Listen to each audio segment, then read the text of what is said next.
J'espère que vous allez bien. Donc aujourd'hui je suis super heureuse de vous retrouver pour un nouveau vlog lecture et ce vlog lecture sera axé autour de Taylor Jenkins Reid. Donc c'est vraiment une autrice que j'apprécie beaucoup. Donc j'avais lu The Seven Husbands of Evelyn Hugo que j'avais vraiment adoré. En fait j'ai beaucoup aimé la manière dont je sais pas, la psychologie des personnages était vraiment bien abordée. J'ai beaucoup aimé, en fait j'ai beaucoup aimé, c'était la romance qui m'a beaucoup parlé et le côté autobiographique. Et il y a quelques mois, je dirais, c'était l'année dernière, j'avais tenté de lire Daisy Jones and the Six et j'ai aussi tenté de lire la série.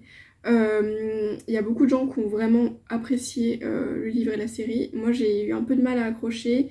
En fait, le côté autobiographique, moi, j'aime les autobiographies, les choses un peu autobiographiques, mais ça avait du mal à me parler un peu. Donc j'ai un peu abandonné l'idée, j'ai un peu laissé ce livre de côté. On verra, peut-être que je tenterai de le reprendre au cours de ce vlog. Et du coup, il y a quelques mois, en me baladant sur Insta, je me suis rendu compte que en fait, Taylor Jenkins Reid, les premiers romans qu'elle a écrits, c'était des romances. Et je suis pas du genre à aimer beaucoup les romances. Je suis pas quelqu'un qui a tendance à aimer les romances de manière générale. Enfin, en tout cas, j'ai du mal avec le schéma classique des romances. Donc, la plupart du temps, moi, ce qui me gêne, c'est vraiment le schéma classique de deux personnes qui se connaissent pas, il y a une romance et c'est que là-dessus. J'aime beaucoup quand il y a une psychologie derrière.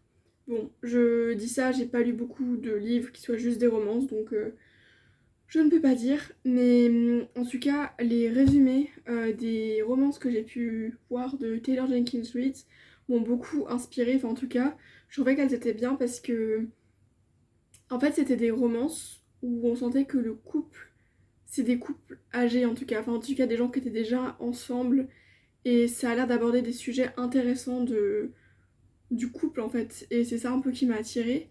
Donc, le premier livre que du coup que j'ai et que je vais lire dans ce vlog, c'est One True Loves. Donc c'est une romance, c'est-à-dire que c'est un couple qui s'est rencontré à l'adolescence, au lycée, qui s'est marié et d'un coup, d'un jour au lendemain, le mari a disparu et du coup la fille a refait sa vie et est fiancée à quelqu'un d'autre et d'un coup, du jour au lendemain, son mari la recontacte. Donc c'est ça le plot de ce livre. Ça m'attire pas mal. Apparemment, c'est une histoire de triangle amoureux. Et je suis super curieuse de voir la chose, de voir ouais, les sujets abordés. Franchement, ça m'attire pas mal. Il y en a un autre aussi qui me tente pas mal, c'est After I Do. Donc c'est un couple qui se marie et le lendemain, à partir du moment où ils sont mariés, ils se mettent au défi de pas se contacter pendant 1 an pour voir s'ils sont vraiment faits l'un pour l'autre, je crois, une histoire comme ça. Ça m'intrigue vachement. En fait, je suis hyper intriguée par le plot, je trouve ça hyper original. Et du coup, des romances un peu dans ce style-là. Taylor Jenkins Reid en a fait 4 avant de sortir The Seven Husbands of Evelyn Hugo. Du coup, je me dis que, en tout cas, ça m'attire un peu plus que les livres que beaucoup de gens lisent, enfin, ont lu d'elle, genre Carrie Soto is Back, Malibu Rising. Malibu Rising, je l'ai en français, donc c'est Les Sirènes de Malibu en français. Je l'ai, je verrai, je vais peut-être le lire au long de ce vlog, je vais voir. Je vais voir si ça me tente ou pas. Voilà. En tout cas, le roman, je l'ai commencé là, et pour l'instant, j'ai lu qu'un chapitre et j'accroche pas mal. Donc voilà, donc on va continuer cette lecture.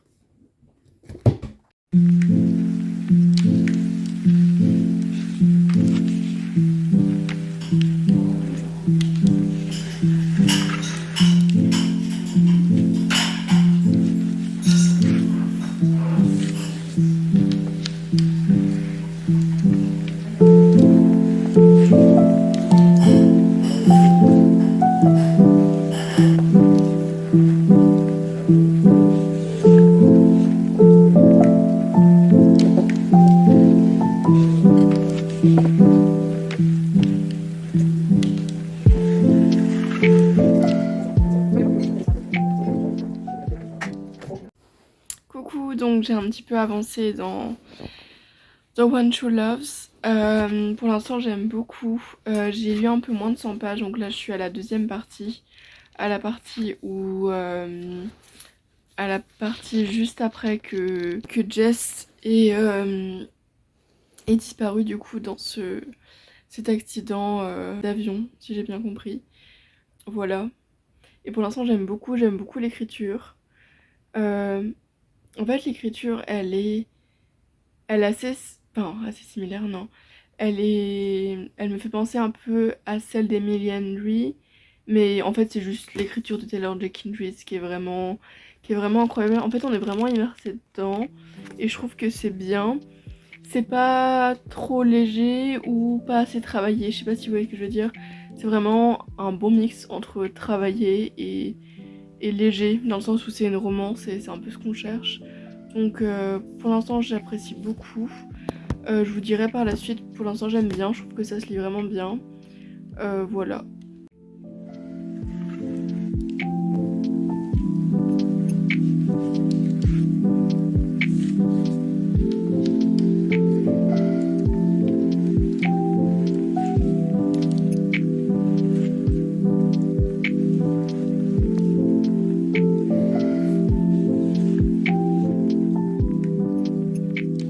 Là je commence un peu à avancer dans le roman et c'est en train d'aborder le sujet du deuil. Et je trouve je trouve ça bien abordé. Je trouve que Taylor Jenkins Reid, elle réussit vraiment à aborder bien ce thème, dans le sens où j'ai même pas atteint, je suis presque à la page 100 et ça prend quand même déjà aux tripes. Et je pense que ce livre annonce des bonnes choses, pas dans le sens où il y aura que du positif, hein, que du positif. Il va se passer que des choses joyeuses, mais dans le sens où ça a l'air vraiment déjà de me prendre aux tripes. Donc on va voir ce que ça va donner. Euh, Bref, en fait j'ai pas trop envie de spoiler, je vais juste parler peut-être des thèmes que ça aborde. Mais en tout cas du coup ça parle du sujet du deuil et c'est vrai que... Ouais, que c'est vraiment bien écrit et que ça commence pas mal à me prendre au trip. Donc je vais avancer puis je vous updaterai sur la suite.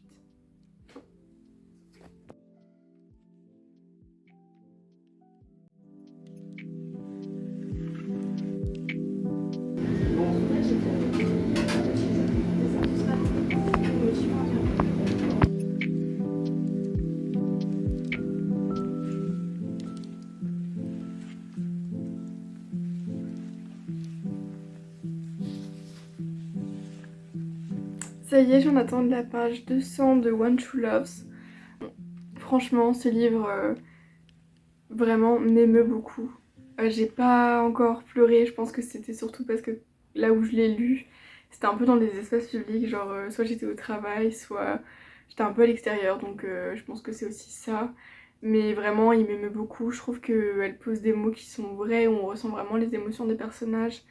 Euh, Moi j'ai déjà une petite préférence pour la fin, comme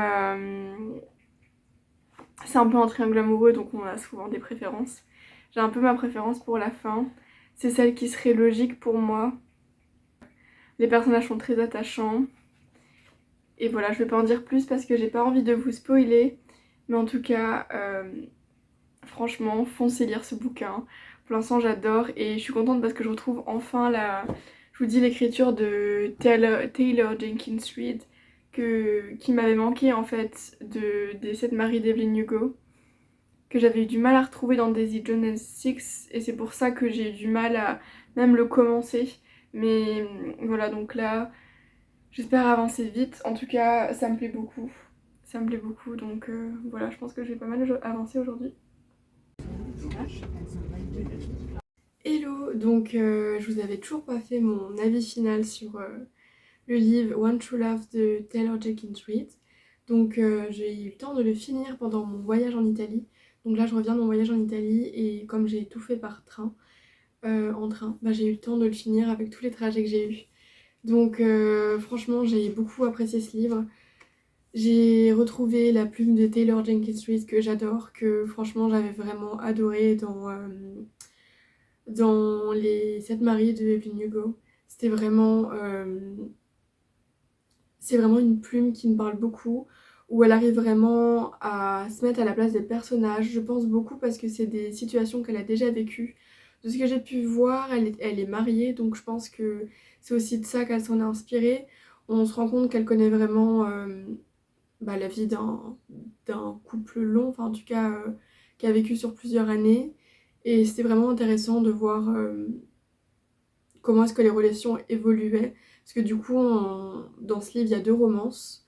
Une romance au début, donc quand elle est au lycée, et quand elle grandit jusqu'à se marier avec cette personne. Et après, il y a une deuxième personne qui apparaît après que son mari ait eu un accident. Donc c'est écrit dans le résumé, là je spoil rien. Et c'était vraiment intéressant de voir. Elle explique bien que la mort de son premier mari, ça a fait un changement chez elle. Elle a changé, elle a évolué, donc c'est plus forcément la même personne. Elle a plus vraiment les mêmes. Comment? Oui, les mêmes objectifs, et elle veut pas forcément les mêmes choses dans sa vie, puisqu'en fait, ce qu'elle veut dans la vie a évolué en fait. Et du coup, c'était vraiment super intéressant de voir ça. La fin en découle beaucoup. J'avais un peu peur qu'à la fin, il y avait une fin qui me faisait un peu peur. Au début, en fait, on pouvait avoir plusieurs teams quoi, en lisant ce livre, puisque c'est un love triangle, donc un triangle amoureux. Et voilà, donc franchement, tout coulait de source. Aussi du suspense dans ce livre, donc il y a vraiment un moment où on sait pas trop ce qui va se passer, on est quand même dans l'attente, elle réussit vraiment à nous faire, nous donner envie de lire la suite en fait. Et voilà. Petit spoiler, donc allez au timecode là si vous voulez pas être au courant de cette chose-là. Une chose qui m'a un peu dérangée, c'est que en fait il y a un moment où l'héroïne trompe son copain actuel. Et ça, j'ai eu un peu de mal, même si c'était pour se rendre compte si elle aimait vraiment son mari, mais il y a vraiment. Enfin, elle a vraiment trompé, quoi. Bref. Donc, elle couche quand même avec son mari, son ex-mari, du coup, son mari qui était mort et qui, qui est revenu à la vie, en fait, parce qu'il a réussi à survivre à cet accident d'hélicoptère, non, d'avion, à cet accident d'avion. Et, et du coup. Et puis à la fin, on se remet quand même avec le mari qu'elle vient tromper parce qu'il lui manque et qu'au final, ça correspond plus à la personne qu'elle est actuellement. Mais je trouvais ça un peu limite quand même. Genre, ah bah tiens, on va aller recoucher avec un autre mec pour être sûr que je l'aime vraiment. Ça, j'avais vraiment un peu de mal.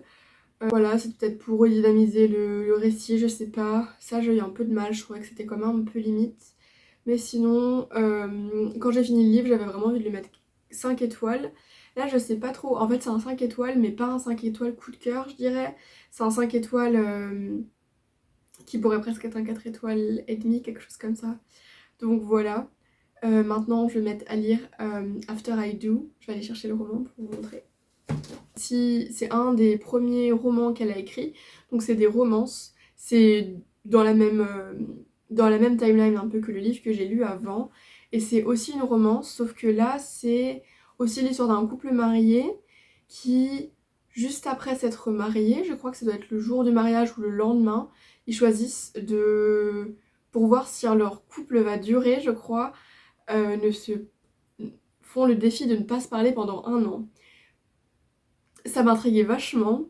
Je suis un peu curieuse de voir la suite. J'ai peut-être quelques idées. Si c'est dans la même vibe que l'autre, la même veine que l'autre et dans les mêmes idées, j'ai peut-être des 3 idées de comment on pourrait finir ce roman. On va voir. Donc je vais l'y mettre et puis je vous updaterai sur mon avis sur ce roman.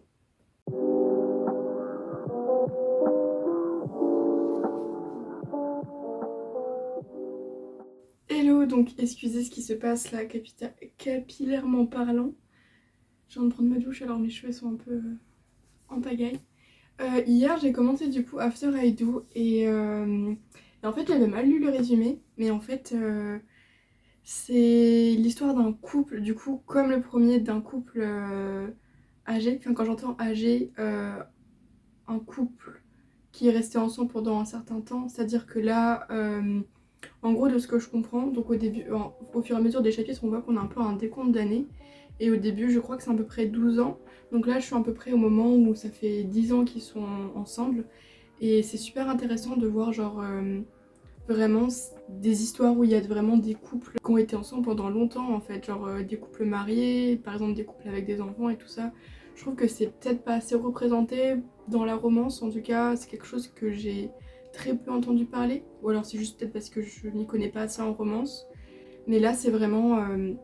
j'apprécie vraiment ce qu'elle fait au niveau de ce travail qu'elle fait, Taylor Jenkins Reid, de vraiment mettre en avant des couples longs et de voir un peu, genre, c'est hyper intéressant, je trouve qu'on a presque des analyses psychologiques et tout ça, enfin genre je trouve ça super intéressant de voir euh, comment est-ce que ces couples font pour tenir sur le long terme et quels sont les aboutissants du couple en fait sur le long terme, enfin genre je trouve ça super intéressant dans le sens où là en fait de ce que je comprends du résumé j'ai cru qu'en fait ils allaient pas se voir juste après le mariage mais en fait non là ils sont mariés et en fait j'imagine du coup de ce que je comprends du résumé il y a un moment où ça va pas aller dans leur couple et ils vont se dire on essaie de réparer les choses et du coup d'essayer de pas se voir pendant un an. Bon je sais pas si c'est la solution mais je trouve que c'est bien en fait de mettre en avant des couples euh, qui ont peut-être des problèmes genre relationnels et genre voir comment ça se passe et comment essayer de résoudre ça.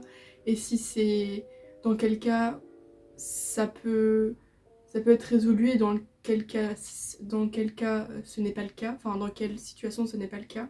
J'avais aussi apprécié dans le livre que j'ai lu avant, du coup One True Loves, c'est l'histoire que bah en fait on grandit et en fait c'est possible qu'il y ait un moment où les chemins en fait des deux personnes se séparent et qu'on n'a plus forcément les mêmes valeurs et à quel moment c'est compliqué de rester ensemble ou pas et à quel moment, enfin voilà, je trouve ça super intéressant et j'adore. Vraiment, c'est genre réalistique un peu. Bon, j'adore en fait je trouve ça hyper original dans une romance.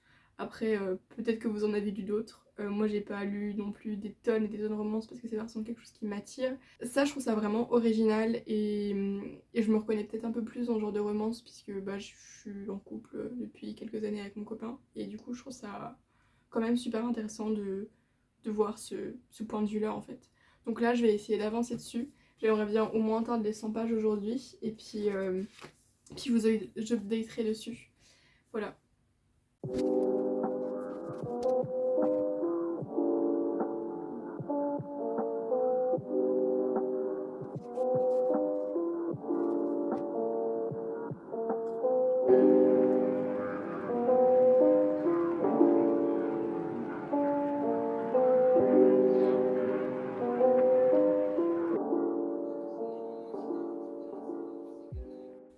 Coucou, donc là j'ai un peu avancé dans After I Do.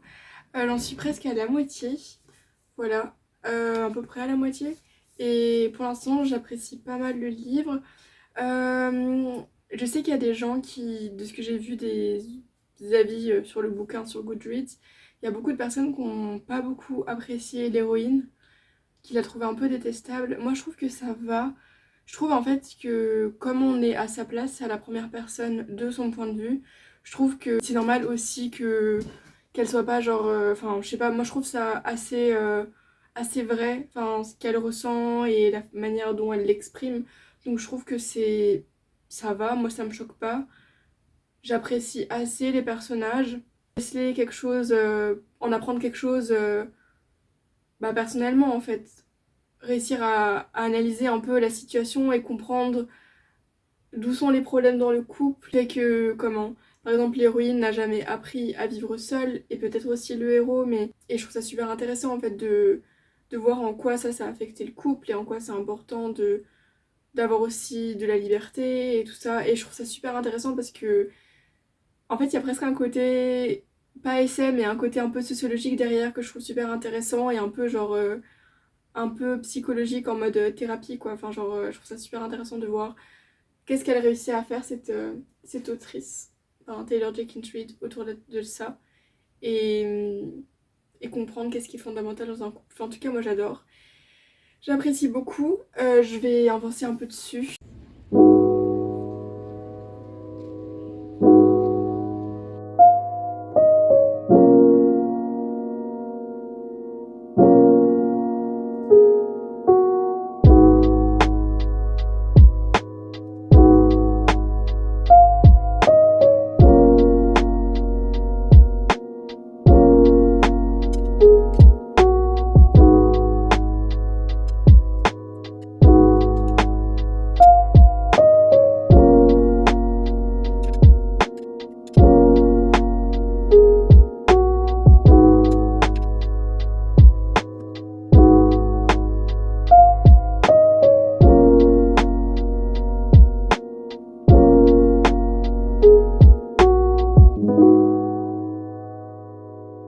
Coucou,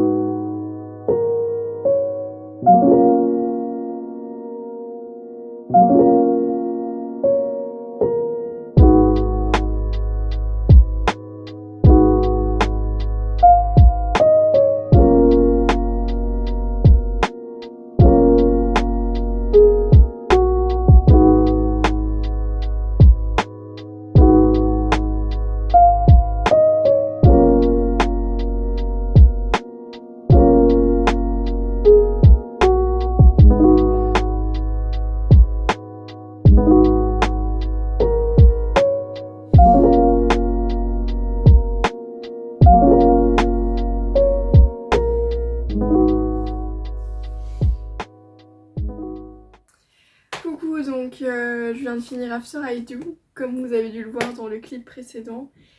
Et c'est un immense coup de cœur, enfin franchement, ce livre était incroyable. C'était vraiment de la thérapie de couple en vrai, genre c'est comme ça que j'ai nommé mon avis sur Goodreads, genre vraiment une thérapie de couple. Enfin genre je trouvais ça incroyable comment ce bouquin est en fait, genre j'ai juste pleuré en le lisant et j'ai trouvé ça incroyable. En fait j'ai beaucoup aimé le message qui était passé sur le fait de réussir à régler les problèmes qu'il y a dans le couple et tout ça, et j'ai vraiment trouvé ce livre incroyable. C'était vraiment bien pensé, on sent vraiment qu'il y a de l'expérience et de la maturité de la part de l'autrice qui fait qu'elle sait ce qu'elle dit. Et le personnage de la grand-mère, franchement, j'ai adoré ce personnage parce que en fait c'est une dame aussi qui a... elle a perdu son mari, et du coup elle parlait, elle donnait son opinion, bon, par rapport à sa génération aussi, sur la situation de sa petite fille, et je trouvais que c'était... elle avait les mots justes. Elle savait ce qu'elle disait, et je sais pas, j'ai trouvé ce bouquin vraiment émouvant, ou en tout cas, c'était super intéressant. Enfin, en tout cas, on apprend beaucoup de choses sur le couple, enfin, beaucoup de choses. En tout cas, il y avait des choses que je savais déjà, mais je trouvais ça super intéressant de voir, voir comment réussir à réparer le couple, et à voir s'il est réparable, et, et tout ça, et j'ai trouvé ça super intéressant. Déjà, je trouve que le pari est vachement audacieux de partir du principe euh, de se séparer et se laisser tant de possibilités possibles pendant un an, et voir si le couple va tenir, et si ça va réussir à guérir le couple. Et j'ai trouvé vraiment ça incroyable. Et du coup, comme je l'ai expliqué dans les clips précédents, j'ai beaucoup aimé le fait qu'ils échangeaient par mail. Euh, donc chacun n'ose pas envoyer le mail, mais le laisse dans le brouillon, mais l'autre lit les mails à chaque fois. J'ai trouvé ça super intelligent pour qu'ils réussissent à continuer à communiquer, puisqu'ils avaient parti du principe que pendant un an, ils ne communiquaient pas. C'est-à-dire qu'ils ne s'envoyaient pas de lettres, ils essayaient de se construire, de voir si c'était possible pour eux de se remettre ensemble ou pas, et de voir comment est-ce qu'ils grandissaient chacun de leur côté, et s'ils finissaient par ne pas avoir besoin de l'un de l'autre. Enfin, franchement, j'ai trouvé ce bouquin incroyable. Il m'a vraiment beaucoup émue, et je sais pas, j'ai beaucoup aimé ce livre. Voilà, donc je sais pas s'il y en a parmi vous qui regardent ce vlog qui l'avaient déjà lu. Si vous l'avez déjà lu, n'hésitez pas à me dire votre avis en commentaire. Si vous avez peut-être eu un autre avis. En tout cas, j'ai vu des notes assez bonnes sur Goodreads. Bon, ça dépend bien sûr qui, chacun a des goûts différents. Donc voilà. J'ai encore du mal à dire entre celui-là et One True Loves lequel j'ai préféré. En tout cas, n'hésitez pas à me dire en commentaire s'il y en a un des deux qui vous a donné envie. Donc là, je pense que je vais finir ce reading vlog là, puisque sinon il va juste s'éterniser et il va être beaucoup trop long à voir. Donc voilà. N'hésitez pas à me dire en commentaire si vous préférez justement qu'il soit plus long ou pas. J'ai choisi d'en faire sur 2 livres et de détailler un peu mon avis précisément. Si jamais vous préférez que mon avis soit plus court, n'hésitez pas à me dire des suggestions par rapport à ce reading vlog. Donc là, ça sera, on va dire, c'est la première partie, on va dire, d'un reading vlog sur Taylor Jenkins Reid. Si jamais vous avez des livres que vous pensez qu'elle a écrit que je pourrais aussi apprécier, n'hésitez pas à me le dire en commentaire. Voilà, donc je ferai peut-être une deuxième partie. Voilà, donc je verrai ce que je lis ensuite. C'est les 2 livres qui me tentaient le plus pour le moment. Les autres me tentent un peu moins. Elle a écrit quoi? Elle a écrit Forever Interrupted. Ça, je crois que c'est le tout premier qu'elle a écrit. Il me tente un peu moyennement, donc c'est pour ça que je l'ai pas inclus dans ce reading vlog. Il devait y en avoir un autre, je sais plus. Bref, elle a écrit 4 romances comme ça. Moi j'ai choisi de lire les deux là. Et après elle a écrit des biographies, donc dites-moi si jamais j'ai les Sirènes de Malibu. Je sais pas si ça me plaira, c'est pour ça que j'ai pas voulu le lire parce que j'avais vraiment envie de trouver un... Je trouvais ça bête de commencer un reading vlog et juste d'arrêter ma lecture parce que le livre me tentait pas du tout. Bon, je sais que c'est aussi ça de lire des livres, mais voilà, j'avais eu ça pour Daisy Jones and the Six. Donc si jamais vous avez d'autres livres de Taylor Jenkins Reid que vous pensez que je pourrais aimer, n'hésitez pas à me les mettre en commentaire pour peut-être faire une partie 2. Voilà. Et si jamais vous avez aimé ce genre de reading vlog autour d'un auteur, n'hésitez pas à me dire en commentaire lequel est-ce que vous pensiez que vous voudriez que je fasse ou vous pensez que je pourrais aimer. Si vous avez des auteurs à me suggérer dans ce commentaire pour faire un reading vlog, n'hésitez pas. Ou ouais, des suggestions de livres, n'hésitez pas. Donc voilà, j'espère que ce reading vlog vous aura plu. Voilà, donc je vous souhaite une bonne matinée, une bonne après-midi ou une bonne soirée, tout dépend quand est-ce que vous regardez ce vlog. Et à une prochaine vidéo. Bye!